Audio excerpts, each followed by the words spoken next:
Stand here today with very sad.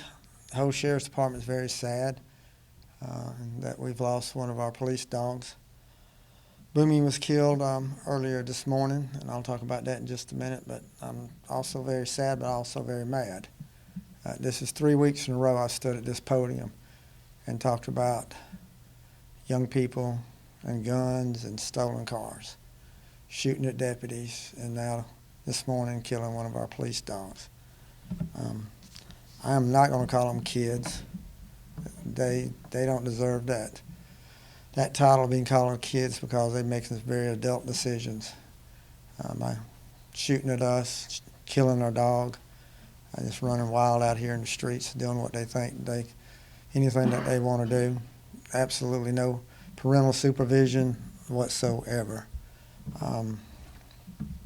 This is going to stop. At some point, this is going to stop. They're killing each other, trying to kill us. It is going to stop. I can guarantee you that we're going to do everything in our power to put a stop to this, and we're going to put as many in DJJ as we can. I know DJJ is overcrowded, and people will say, well, we don't need to put these young people out here. It's terrible and stuff. That's exactly where they need to be, is behind the wall, behind the fence, because there's nowhere else that we can protect our citizens except for having them locked up. And so those out there who think, well, it's the holiday season, we need to let them all go home and spend Christmas, they ain't going to do nothing but come out there and rob and shoot and hurt people. They need to be back there. DJJ needs help. They need a bigger facility. They need more people, because these young people are more violent and violent every single day. And we are seeing it here in Richland County. Again, this is the third week in a row I've stood up here and talked about a shooting that's involved young people. Car was stolen in the city of Columbia yesterday about 9:30 a.m. Last night, a little bit before 2:30. This morning, a little bit before 2:30 a.m., our deputy spotted the stolen car.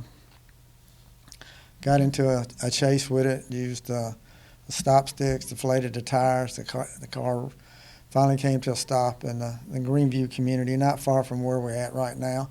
Doesn't have anything to do with Greenview, just that's where these little thugs ended up driving.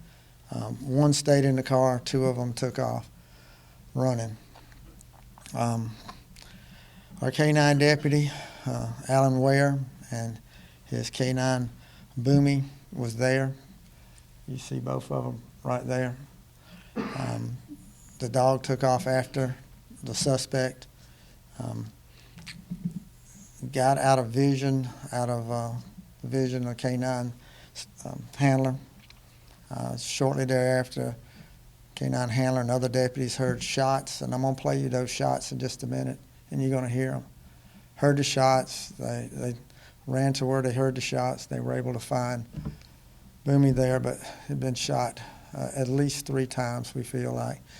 Had the vest on. Bumi had his vest on, but the way the shots were, they were up underneath the vest, and so the vest was not able to save the dog's life. The dog was probably dead at that point. Very fatal shots.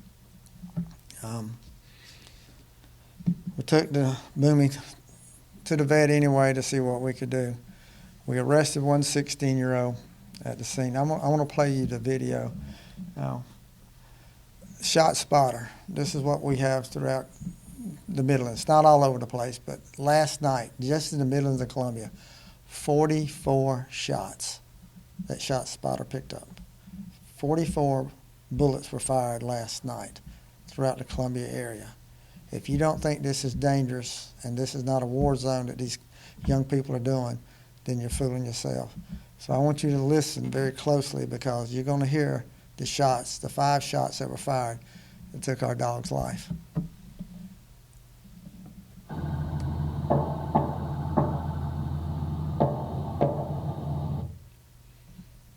Play that one more time.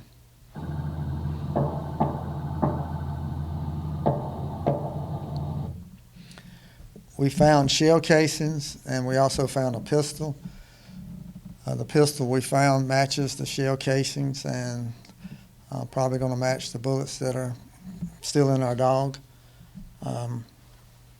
It's hard to describe the emotions that our people have.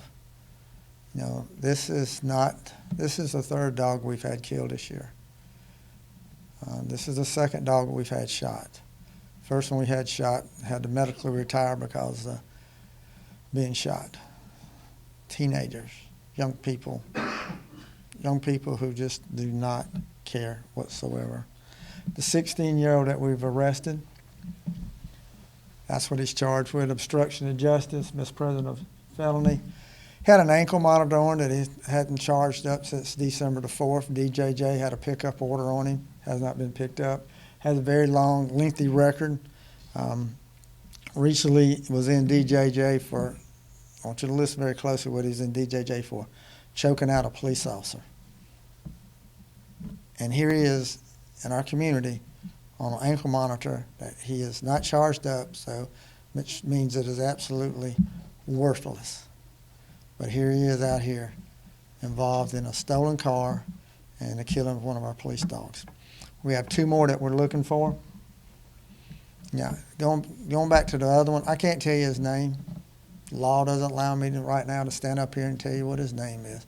And I think that is a miscarriage of justice that I cannot tell the community who this person is that was out here this morning.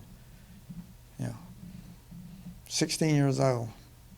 I hope most 16-year-olds will not been about running the streets in a stolen car this time morning. We're looking for two more, probably 16 to 19 years old, two African-American young men that we're looking for that was involved. We have videos of them from our dash cams in a car. We're going to find them, no doubt. No doubt whatsoever we're going to find them. So wherever you're hiding, you're not going to hide far enough that we can't find you.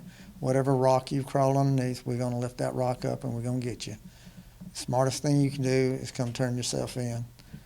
If you've got parents that care about you, they need to bring you in. You got friends who care about you, they need to bring you in. But if you don't come in, that's fine. We're going to find you. I guarantee you, as I'm standing here right now, you're going to be in jail. And if I had to bet money on it, you're going to be in jail before Christmas gets here too. That's a guarantee. You know, it's frustrating to continuously have to talk about these young people and what they're doing. I want to go back to our deputy and the dog. That's what we need to focus on right here. We need to focus on how dangerous it is that, you know, these deputy sheriffs, these canines, what they encounter every day that they go to work. That's who we need to be praying for. Prayers aren't working for these young people. That's who we need to be praying for right there. Praying for that. That's not going to happen again. Praying for Deputy Ware and Bumi. Praying for them. That's what we need to do. This community needs to think about them and these other deputies out here who are out here every single day chasing bad guys, because that is our job, is to chase them, and our job is to catch them. And unfortunately, you have that happen because we're dealing with some very dangerous people out here in our community. So, questions? So, Sheriff, just for clarity, you're looking for an additional 16-year-old and a 19-year-old outside of the two 16-year-olds? No, we're looking for two individuals that we believe are between 16 and 19. Okay. We haven't identified them yet. We're right there getting them identified. They're probably in that age group. But we have one. We're looking for two more. There's three total. How long has the K9 been with the Alan Ware's been with us about 3 months. He's got 5 years in law enforcement. Came to us from another agency where he was K9 with Bumi. Brought his K9 with him. They've been partners for 2 years. Bumi was a Belgian Malinois, as you see. Just made a great team. Just imagine the bond that they've created between the human and the police dog. And I know, unfortunately, I can't stand here and tell you that when we catch this individual that shot and killed our dog, that he's going to go to jail for a long time, because our law doesn't. It's hopefully going to be changed this year. I know that there's been some legislation already pre-filed that's going to increase the penalty for shooting and killing or injuring a K9 while they're working. And there's a difference between somebody's pet and a K9 that's out here working. I love our pets. We love our pets. We don't want nothing to have our pets. But these dogs are out here protecting the community. They are a little bit different, and they should be treated differently. And hopefully this bill thing. This past year, we've had 3 killed. Sled's had 2 killed. That's 5 dogs that we've lost in the line of duty. We lost another one because it got shot and medically can't work anymore. That's what we're dealing with every single day. So what number are we at right now, Sheriff, as far as juvenile shootings for the year? Oh, I have no clue. But that's probably the majority of our shootings, the majority of our victims. I think last press conference I said our average age of majority of our shooters and victims are probably 21 and less. So that's where we see the problem. Our murders are down from last year. We've solved every one of them, but it's still the young people out here with guns and what they're doing. 2 weeks ago, stood up here and talked about 2 15-year-olds who were shooting at our deputy. Showed the video of that. Last week, stood up here and talked about 2 14-year-olds who shot and killed 2 15-year-olds in separate shootings. The picture's clear. The picture is very clear, the age group that we're having the problems with. We need to get our head out of the sand, and that is our community needs to get their head out of the sand and realize that, we have a lot of good kids in our community, but we've got a few that are like these up here that we talked about in the last few weeks. They need to be locked up, and that's where they need to stay. So, Go ahead. For clarity purposes, the 16-year-old fled, the one that got arrested, did he flee, or was he the one that stayed in the car? Our deputies were on him quick enough that one of the deputies was able to get him before he got out of the car. At gunpoint, they were able to hold him. So we captured him. The other 2 were able to jump out of the car and run away. That's the 2 that we're still looking for. One of those is the one who shot our dog. I have 2. First, where was Bumi shot at? Are you able to share that? And then the second, how much more is this costing the sheriff department when you have lost 3 dogs in 2 weeks? Bumi was shot in the chest, and it was pretty much instant that he was killed almost instantly. How much it cost us, I don't know. Bumi cost us $13,000 just to purchase the dog. That doesn't go to the training. I don't put a figure on that. I mean, these dogs are no different than our human deputies. So there's not a dollar amount that we can put on them. But they're highly trained dogs, and that's why we're the best. That's why they're the best. That's why you're seeing we've got probably the largest K9 unit than anybody in this state, and we're very active. We have 2 dogs on duty all the time, 24/7. 2 dogs are out, and they're active with what all we've got going on in the Columbia area. And it's not just what's out in the county. We'll assist the city, Forest Acres, we'll assist everybody. Our job is to catch bad guys, and that's what we're going to do. Sheriff, one question I want to circle back to. You talked about the age range and not calling these offenders kids anymore. Is that something that you feel like we need to revisit as legislation as well? The last legislation raised the age of a juvenile. It used to be you became an adult, lies of the law at 17, and raised it to 18. So we went the opposite direction. legislation won't hurt. I think parenting will help the most. Where's the parents of these 16-year-olds, these 15-year-olds, these 14 years old? Where's the parents? I venture to say every one of y'all standing in this room today, when you were 14, 15, 16 years old, that you wasn't out at 2, 3, 4 o'clock in the morning in a stolen car. That's what these young people are doing today. It's different. It's different. And we need to look at it a lot differently than what we've been doing.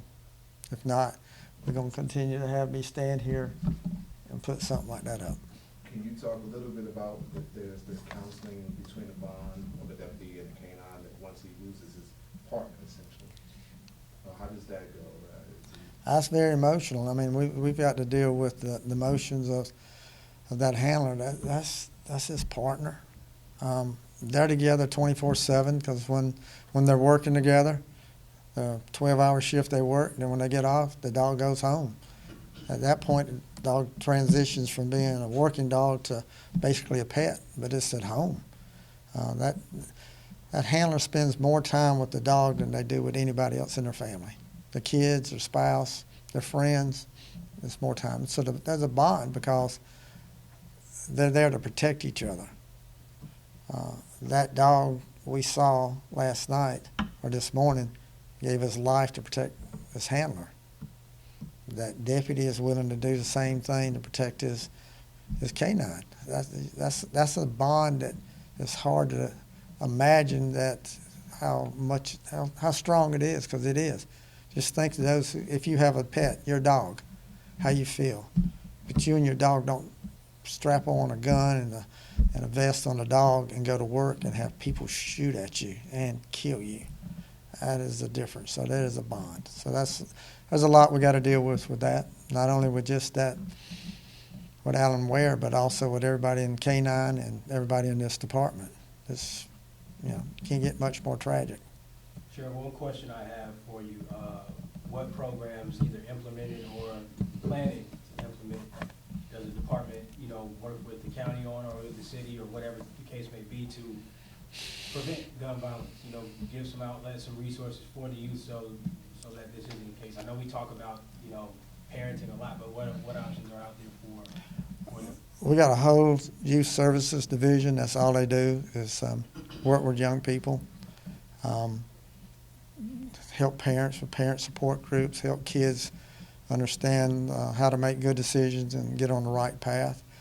Our DARE program, we have lots of programs.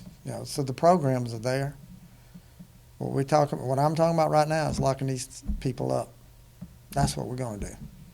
The programs are there, but you got to want those programs. Look at this 16-year-old. His lengthy record that he's got, how many chances he's already had out on an ankle monitor that he's not charging up, not working, and he's running the streets. So, yes, we have the programs. Programs there, lots of programs. But you got to have a parent that wants to be involved enough to get you involved in that program. Then you have a young person who's willing to accept what he or she is being taught in that program. You have that. We've got that, plenty of that. But we're also going to have you locking them up too when they do something like they did this morning. They need to go to jail, and that's the safest place for this community for them to be, is behind a wall or fence or bars or whatever it is, and we're going to put them there. Whatever happens to them after we lock them up, it's out of our control, but we're going to find them and we're going to arrest them. What about parents?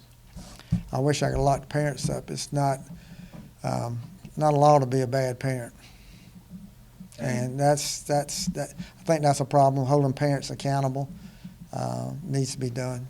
And me standing up here talking about it today, I hope it's hitting some parents where it needs to hit them, because they need to step up and be parents. If not, then I'm going to be talking about your child that's been killed, or your child is going to jail because they're out here at 3 or 4 o'clock in the morning with guns and stolen cars.